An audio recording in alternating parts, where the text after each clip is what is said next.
I begged her for an ounce of her strength so that I could put one foot in front of the other. Tonight on 2020, an unbreakable bond between mother and daughter, but someone came between them. He's like, Mom's dead, and he just kept repeating, Mom's dead, Mom's dead. I ran downstairs and was hysterical, started vomiting. She was found laying right here. And I said, well, you can go right over there because that's the person that killed my mom. But just who was she pointing at? This is a delicate question, whether somebody that she was having an affair with could have had her killed. He started thinking about ways to engage his exit strategy. To get rid of her. To get rid of her. Hold on, he's coming out. Tonight, a daughter's discovery of family secrets and scandals leading to a dramatic showdown. Drop the gun! Drop the gun! Behind the scenes, Kim was nonstop digging for answers, getting proof. Now, a new courtroom development as we take you inside her obsessed 6-year crusade to catch the killer. What kind of crimes? We're talking murder. 2020 tonight going into a dangerous underworld no one could have imagined. Drugs and a lot of money, inevitably a murder of April Kaufman. Before this hour is over, there will be another shocking death. But is that the end of the story? This is my life, and I feel like this is the worst made-for-TV movie on the planet. Good evening, I'm Amy Robach. And I'm David Muir, and this is 2020. And here tonight, Deborah Roberts. WIBG, it's the talk of South Jersey. Driving the corridor between Atlantic City and Philadelphia weekdays between the hours of 2 and 4, you may have heard this voice on WIBG FM. If you don't vote, I will find out. I'm going to your house. I'm dragging you outside. That's the no-nonsense April Kaufman, a peppery, provocative radio host. I love being here to bring you the truth. As unvarnished, as unpretty, unbuttered on the biscuit it is. Tackling topics from politics, caring for U.S. vets. Homelessness is a big issue in our country right now for our veterans. Listeners couldn't get enough of the Jersey girl with the platinum hair, big smile, and high wattage personality. She was like a whirlwind. Like, she would come in and she would make a lasting impression on everyone. In her upscale town of Linwood, New Jersey, not far from the boardwalk, April and husband Dr. Jim Kaufman, a prominent endocrinologist, are the community's consummate power couple. The two of them were well known individually as well as together. They really wanted to be involved in the community, but they also like to have some fun. Every day, the doctor and Mrs. Kaufman had a familiar routine. Jim heading to his medical practice before sunrise, and then a standing phone call with April at 8:30 a.m. But on Thursday, May 10th, 2012, that call to April goes unanswered. And after several failed attempts, Dr. Kaufman sends over his handyman to their home on Woodstock Drive, where he discovers a horror. 911, where's your emergency? Yes, I have my bosses down. She's lying on the floor in her bedroom and she's not answering. Okay, where are you, sir? 2 Woodstock Drive, Linwood. Okay, hold on, I'm transferring you. 47-year-old April Kaufman found dead on the floor of her bedroom. With the family handyman on with 911, Jim calls Linwood police. This is Dr. Kaufman. I just got called by my house person that my wife is face down on the floor. My partner's sending out the ambulance as we speak. Okay. Okay. I'm getting there as fast as I can. Detective James Scopa took me inside the home where the wealthy socialite who once lived larger than life was discovered dead, shot multiple times. She was found laying right here. Face down. Face down. As the media got there and they started to realize who it was, that's when they knew, okay, this is really a story. It was chaos. As the steady whir of helicopter blades begins swarming the sky, Jim Kaufman makes another phone call, this one to stepdaughter Kim Pack. I answer the phone and I say hello, and he's like, Kimberly? And I said yes. He's like, Mom's dead. And he just kept repeating, Mom's dead, over and over. And as I got to the front door, there was a police officer that put his hands out, and I pushed his hands away. And I go, "Where's my mom? Where's my mom? What is happening here? I need to see my mother." He said, "We think this is a potential homicide." No one could imagine who would have shot April Kaufman. Beautiful, blonde, glamorous, and she was fun. No one had any idea what was going on behind those closed doors.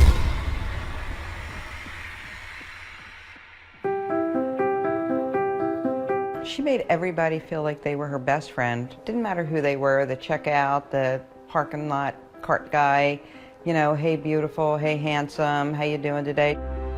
Friends Peg O'Boyle and Lee Darby knew April since she was a teenager and knew her well enough to know that her outward glow masked an inner pain. She had a really rough childhood. When April was 11, her mother gave her brothers and sister up for adoption, and April was raised by her grandmother, and her brothers and sister were put into foster care.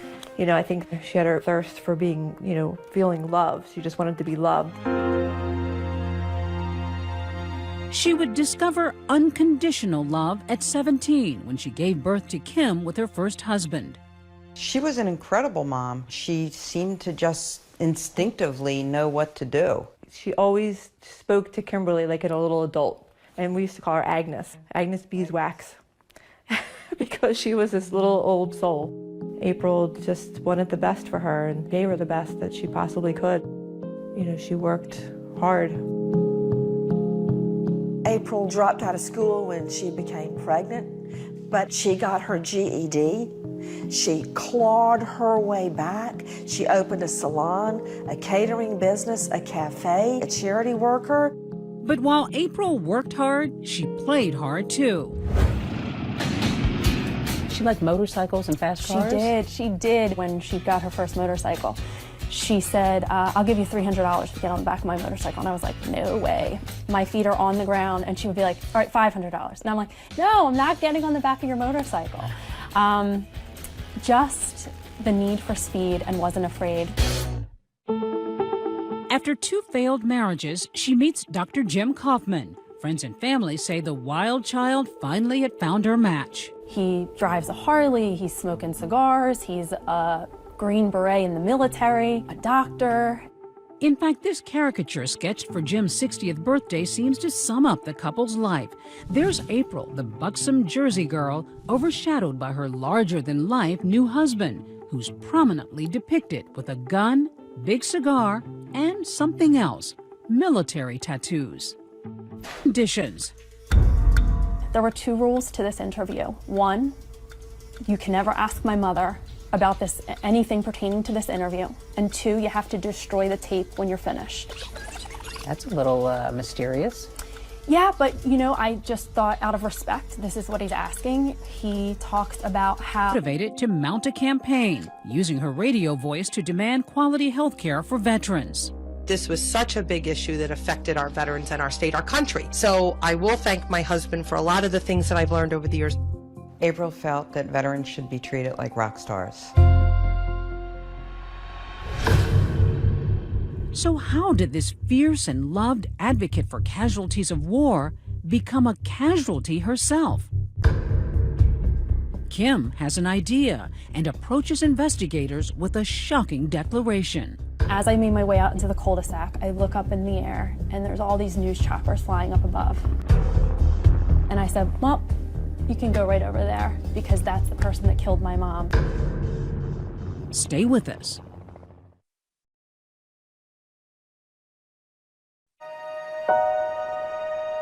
Many attended today's funeral services at Bethel Synagogue in Margate for 47-year-old April Kaufman.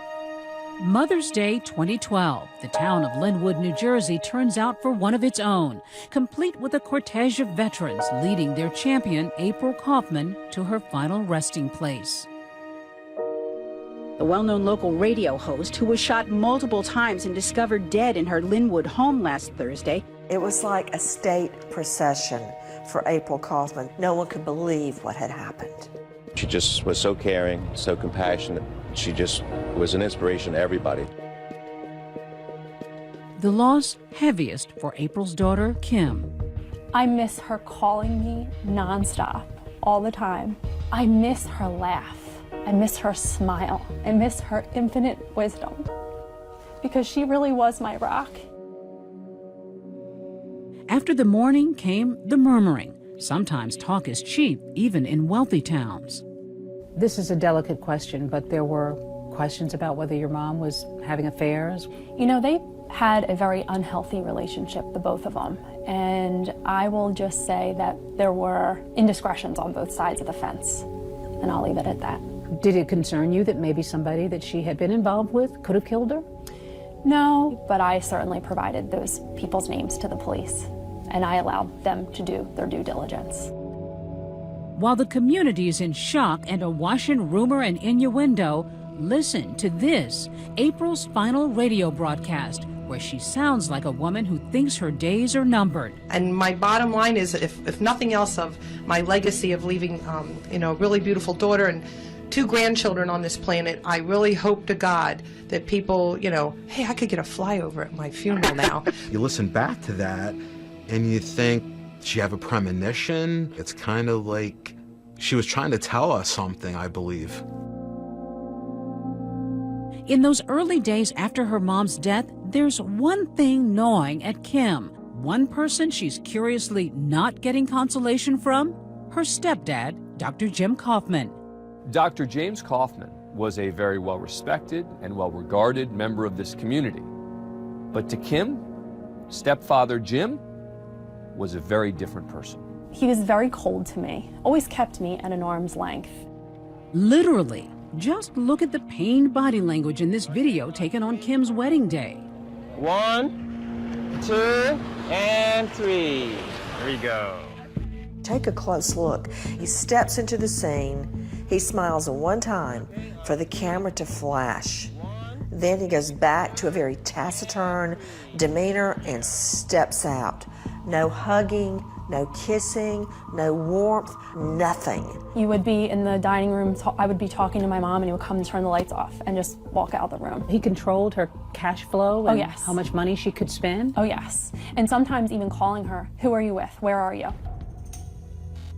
And just 2 months before April's murder, it seems the bloom was officially off the rose of her nearly 10-year marriage. Kim recalling a lunch where her mother confides she's had enough. She talked about that she really needed to start aligning herself and getting herself in a good spot to be able to leave. I think that he had made it clear to her that she wasn't going to divorce him and take half of his empire. That was his famous words. Did you get any feeling that your mom might have been in any kind of danger? She had made it clear over the years that he had threatened to kill her several times, but would always follow up with, he doesn't have the guts to do it. Though Jim is not named a suspect, some might say he begins acting like one.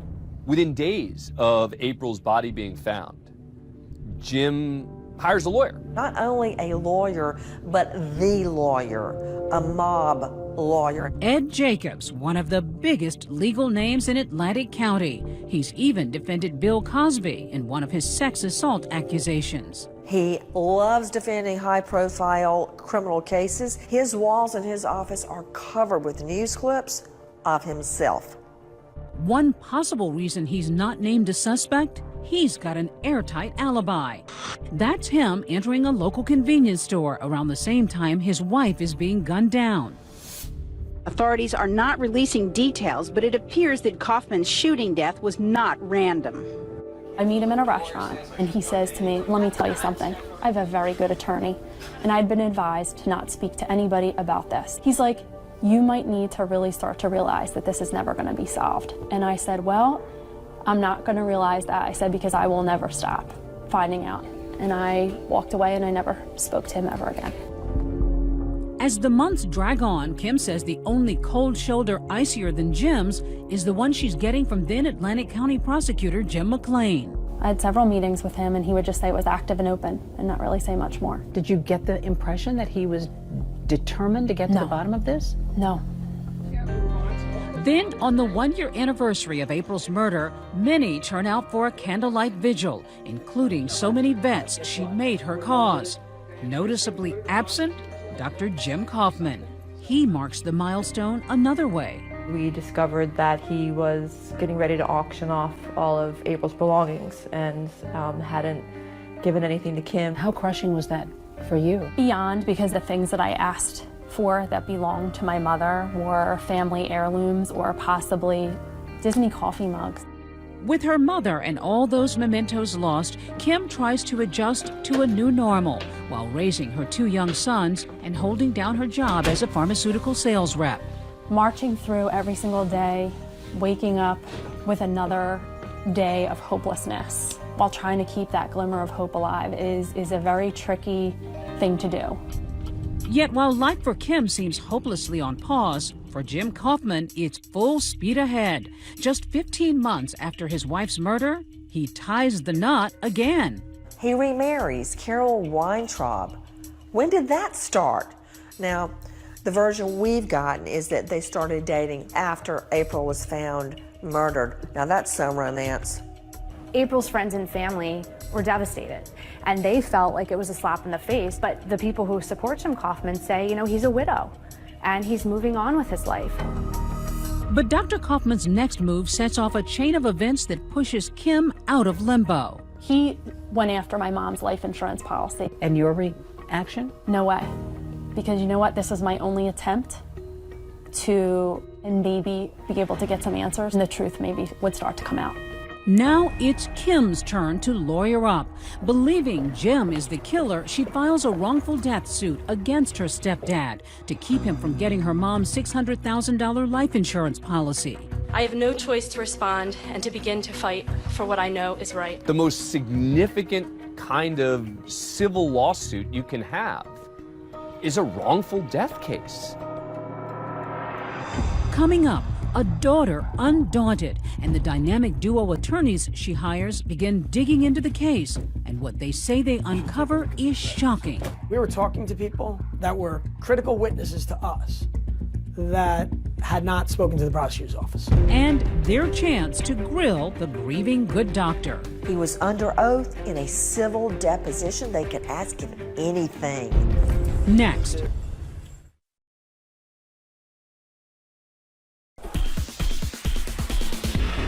Atlantic City, legendary for its slots, signature shows, and of course, this moment. But the boom and the bust of the casino industry has made America's favorite playground a hotbed for crime, corruption, and a startling number of unsolved cases. Cases like April Kaufman's, but Kim Pack and her dogged attorneys, Patrick and Andrew Darcy, drill down, determined to get answers. Behind the scenes, Kim, with us, was nonstop digging for answers, getting proof. We were on an island, all on our own. But the tide may be turning. I grew up on the beaches and the boardwalk of Atlantic City, and I always say I have sand in my shoes. Meet Damon Tyner, son of one of Atlantic City's fabled firefighters and a longtime cop. Your dad was a bit of a legend. Yeah, he was very well known throughout the community. But the younger Tyner made a name for himself as a Superior Court judge. Good to see you. How you making out? So they named a pizza for me. I think right here? Yep, that would be me. And then last year, I, Damon G. Tyner, became the first black prosecutor in the county's history. So help me God. Many seeing him as the city's much-needed savior. You're doing a good job, man. I appreciate it. Great job. Thanks a lot. Thank you. You doing? You all right? No, I'm not judge anymore. Good to see you. That man's cleaning up AC. There you go. You took a pledge when you took the office. Tell me about the pledge. Dating back to 1970, there are about 140 unsolved homicides. I urged my executive staff to tell me which cases were most solvable. Unanimously, they all came back to me and said, the murder of April Kaufman. But Tyner is sworn in almost 5 years after April Kaufman's murder. 5 long years. A lot of people wondered why 5 years passed and no recognizable work had been done. It wasn't that there were glaring mistakes. It was just an omission of effort, you might say. We wondered about that and tried asking former prosecutor Jim McClain about the investigation. His spokesperson tells 2020 McClain has no comment. Fortunately, Damon Tyner became prosecutor, and his team came to the conclusion that this case should be prosecuted. For the first time, someone's listening here. Tyner agreed to meet Kim Pack and her lawyers within that first month. What did that mean to you? The fact that I was lucky enough for him to say, I'm going to take a second look at this. Me, my case, thank you. Like, this is all I've been asking for this entire time, is for someone to care. It took 3 hours for Kim's lawyers to unpack all they had uncovered. You should take a look at these records. But no evidence as compelling or illuminating as this. Today's July the 11th, 2014. A 4.5-hour-long video deposition of Dr. Jim Kaufman himself, finally talking for that wrongful death lawsuit Kim has filed. Basically, I ask the questions, you give the answers. Understood? Yes. 4.5 hours under oath is a lot of time. It's a lot of questions. I do. Okay. We may proceed. That was the first time he could be compelled to talk. There he is in the hot seat for the very first time, getting grilled on everything from his love of guns. How many guns do you own? Approximately 18. To the moment he first saw his wife lying lifeless on the floor. I ran upstairs. I looked inside and unfortunately saw April lying there. And she wasn't moving, and she had a pallor, which I've known after 30 years is obviously someone has passed away. And I ran downstairs and went out on the lawn and was hysterical and started vomiting. Okay, do you have tissues, by the way? I got them. Do you need to break? When I look at a deposition, I sometimes turn the sound down. I don't want to hear what they're saying. I want to see what they look like and what their facial expressions are. He struck me as a manipulative guy. But there's a barrel-sized bombshell about to drop. The doctor's casual and stunning admission about a secret he's been keeping for years. Seems that time he spent in the Special Forces wasn't so special. Have you ever served in any branch of the military? No. That's right, Dr. Kaufman forced to come clean about his so-called... Did you ever tell Kim Pack you were in the military? Yes. Okay. Did she ever do a project for college, and part of the project was you being in the military? Yes. And what you went through? Yes. And that you carried bodies? Yes. And the torture that you had gone through? Yes. Did you ever tell anyone that you were a Green Beret? Yes. Who'd you tell? I don't recall how many people I told. So he created this background that didn't even really exist. That is correct. Once you start examining someone who is bold enough to engage in stolen valor, you start realizing that there are other aspects to this man's life that would require us to investigate. But in that deposition, Dr. Kaufman posits his own theories about who may have killed his wife. Who do you think did it? I thought it could be someone who was one of the veterans. The last choice was that it was someone in a motorcycle gang. What motorcycle gang? The Pagans. The Pagan motorcycle gang? Remember, April had a penchant for motorcycles. Could that mean she was in deep with the kind of people known for violent behavior? The pagan outlaws are the equivalent of the Hell's Angels. They are felons of the most dangerous sort. Coming up, a stunning turn in the Kaufman case. No, I killed myself. Leading to a standoff in the Garden State. We're on the beat with James Scopa, lead detective determined to crack a big case for Atlantic City's new prosecutor. I was happy when Prosecutor Tyner came in and he allowed us to work on a case and investigate it like we believed it should be. Meanwhile, Kim and her lawyers keep their eye on what they believe is the prize, Jim Kaufman, using his pictures on social media as incentive. I would get a picture of Jim Kaufman and Carol at the Final Four and, you know, smiling, and I'd put it on my brother's screen so that when he came in the morning, that would be the first thing he'd see is a picture of Jim Kaufman saying, yeah, so what? I killed her. What are you going to do about it?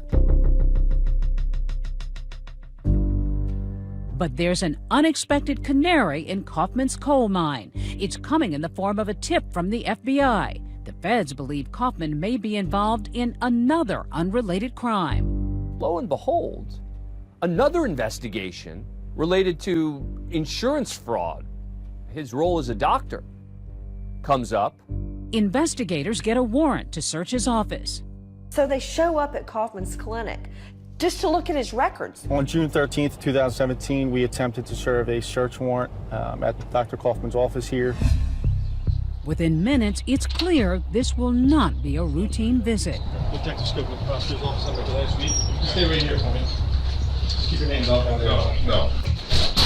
What does he do instead of ushering them in as most of us would with? There changes everything. The husband of a murdered South Jersey radio host and advocate is behind bars following an early morning standoff. Investigators say that same day they seized more weapons from Kaufman and at least $100,000 in cash. That was a game changer. After the standoff with Jim Kaufman, he goes to jail, not for murder, but for weapons charges. He fights to try to get out. The judge would not let him out based on his conduct, and that gives the new prosecutor, Tyner, a chance to really dig into the murder case. Starting with the crime scene. So this is the house here. The bedroom that April was found was upstairs. But the biggest break in the case doesn't come from inside this house at all. We knew Dr. Kaufman that there was a point in time that he was inquiring about having her killed. And how'd you find that out? We were able to get a witness to cooperate with us this past November. That broke the case. And who was that witness? A former member of the Pagans Motorcycle Club. Remember them? They're the ones Dr. Kaufman had pointed the finger at in his deposition. So the last choice was that it was someone in a motorcycle gang. What motorcycle gang? The Pagans. But now the tables have turned. One of those pagans ratting out Kaufman, and not just for murder. Prosecutor Tyner on January 9th, 2018. Hey, Sergeant, Good afternoon, everyone. My name is Damon G. Tyner. At a press conference, Tyner lays out the case of an elaborate and secret double life that Dr. Jim Kaufman was leading. Treating patients by day, writing fraudulent opioid prescriptions for those pagans by night. They would come in and be patients, and all of a sudden you had a prominent endocrinologist that was prescribing opioids and all kinds of other painkillers when that wasn't quite his practice. So he's got the power of the prescription, and then they've got the gang activity. Essentially, they were flooding the market with opioids and selling them at a marked up price. What a bombshell. This straight-laced doctor that everyone had respected was part of a pill mill, a drug ring. And not only that, with the pagan outlaw motorcycle gang. And April Kaufman found out. Found out and, according to Tyner, threatened to expose his secret seedy double life. He started thinking about ways to engage his exit strategy. To get rid of her. To get rid of her. For the past 5.5 years since April Kaufman was found shot to death, there's been little movement on this case, and no arrests had been made in connection with the murder. That is until today. An explosive breakthrough in the murder of radio host April Kaufman. Murder charges just filed against Dr. James Kaufman in a plot that police say involved members of a motorcycle gang. But wait a minute, didn't the doctor have an airtight alibi? Remember that early morning stop at a convenience store? Tyner says Kaufman wasn't the shooter, that he paid one of those pagans roughly $20,000 to do his dirty work and kill his wife. He went inside and he shot April Kaufman twice. And ironically, that alleged hitman died a year and a half after April's murder of an opiate overdose, his pills prescribed by, you guessed it, Dr. Jim Kaufman. When I heard the details of everything, it really was unbelievable. I feel like this is the worst made-for-TV movie on the planet. The prosecutor worries Dr. Kaufman could be targeted by pagan members in jail, so they move him upstate to the Hudson County Correctional Facility as they begin gearing up for their first major trial. Finally, a chance to close one of those Atlantic County cold cases. But then, another shocking turn. Dr. James Kaufman dead. Officials with the Hudson County Correctional Facility confirmed that he died at 9:20 this morning. What was your reaction when you heard this? I was stunned. The story started off terrible and is ending terrible. Dr. Jim Kaufman dead. But how? Were you worried that he could be hurt in prison? That's always a concern. Will justice ever be served? Stay with us.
trip for Dr. Jim Kaufman, from a plush suburban cul-de-sac to the Hudson County Jail. His new home, a 6 by 9 foot cell like this. This is unit. This is Charlie 500 East. Maximum security. The inmates, many considered violent and dangerous, were Dr. Kaufman's new neighbors as he awaited his trial in a facility just across the river from New York City. What kind of crimes? You're talking murder. It's rare to get a look inside these tight quarters unless you're an inmate, but corrections officers agreed to take us in, recalling that fateful morning. Just after serving Dr. Kaufman breakfast, they made a grim discovery. The doctor was dead, hanging himself with a laundry cord. I was stunned, but that's, in retrospect, that's what convinces me now more than ever that he understood that the end was near. He realized it had all caught up with him. Yes, I think so. Bottom line, he had his wife murdered, and the only way out for him was suicide. Kaufman did leave something behind in that jail cell. This note obtained by 2020. Even in that jail cell, when he killed himself, he had to write this very lengthy suicide note to be in control at the very end, to get the last word. Kaufman adamant that he didn't kill April. I cannot live like this.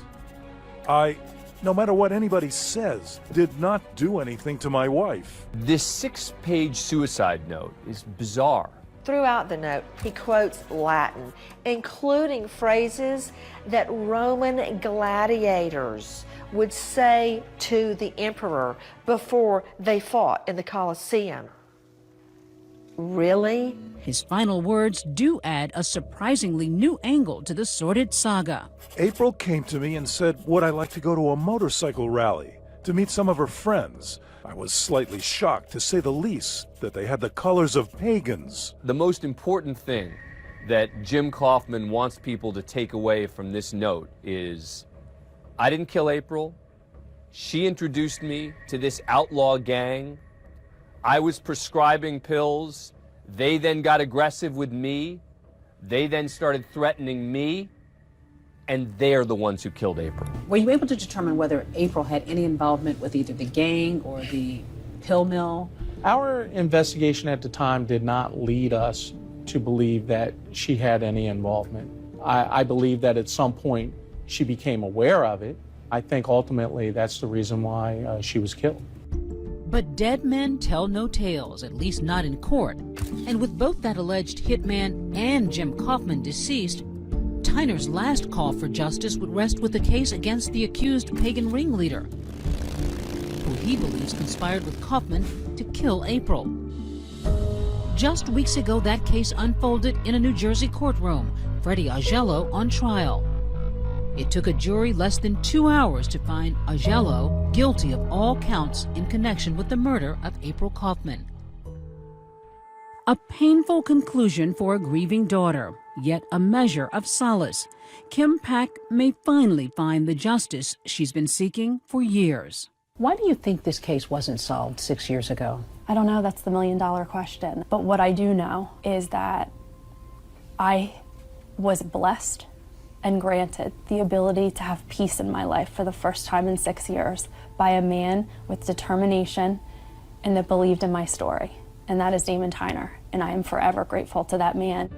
Although in a tale as twisted and tragic as this, there's hardly any true closure. And that's the saddest part of this entire story. Her mom's still not coming back. And when everything's quiet and it's just Kim and she's alone and she's thinking, her best friend's gone. We were robbed. And for what? I still don't have the answer to that. For what? When we come back, one of those precious family heirlooms sold at auction has been recovered. The secret message from beyond the grave found inside, next.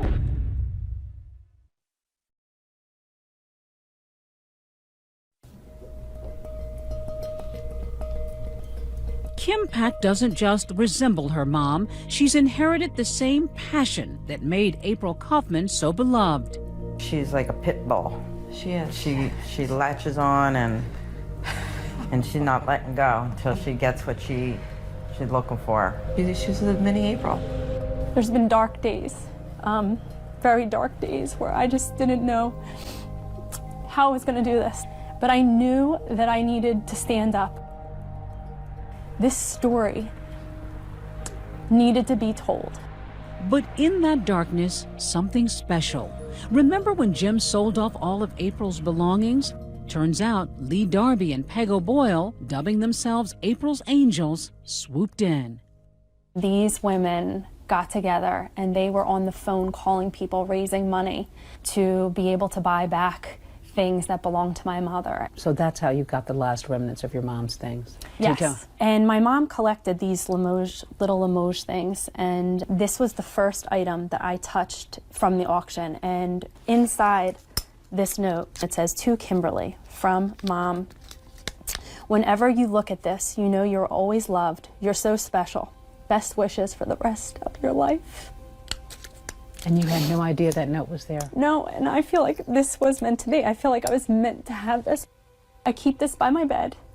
It reminds me that my mom is with me all the time. Out in the community, other reminders. My husband and my boys got this bench dedicated for her. It's special because it's a spot that we stop and my kids will memory or they will talk about her. And if Mom could say just one more thing to her daughter?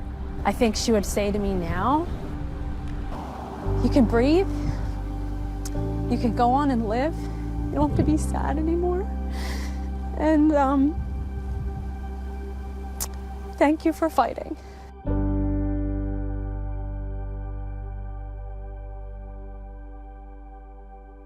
A fighter to the finish. Remember Kim Pack's civil case to get her mother's life insurance? Well, we can report tonight that her attorney now says that's been amicably settled with Kaufman's widow. And that is 2020 for tonight. I'm David Muir. And I'm Amy Robach. From all of us here at ABC News and